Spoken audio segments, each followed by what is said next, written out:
Hi, it's me again with Corel Draw Tips and Tricks. While that other video was loading, I thought some people might be interested in how this was made.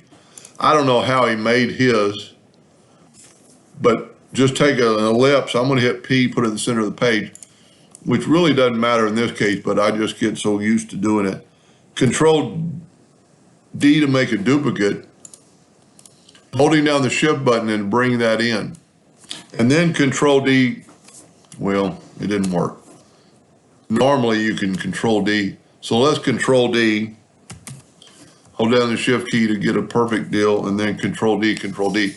That way you've got equally spaced circles, ellipses. Now let's take a 2 point, and this is why I do work in the center page, because I'm going to draw 2 lines and put in the center of the page, and then I'm going to take these 2 lines and I'm going to make our 2 lines. Now, I'm going to set my nudge distance on something pretty big, because I'm going to nudge these out of the way, because I'm going to get rid of all these lines. I'm just going to delete them. I'm going to nudge these back, which really doesn't matter.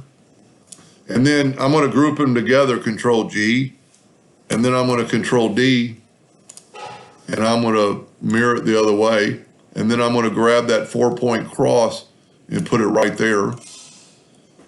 And then I'm not going to group them this time, but Control D, and I'm going to mirror it the other way, and I'm going to bring it to that 4-point cross right to that node. And then you have these, and you can make them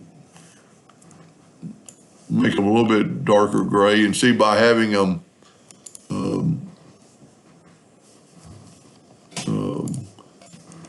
grouped together, you only have to click one of them. But so now we have the same problem he had: black front to the back, gray front. So 2 of them are right and 2 of them are wrong, and I'm thinking you're going to spend a lot of time trying to figure out how to do this, but I don't care what. I tried it a couple of different ways, and if you go to order back a page, now the gray's completely behind,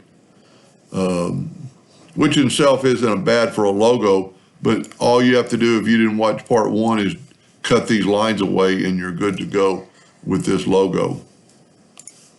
Anyway, I hope that helped a little bit. Thank you for watching.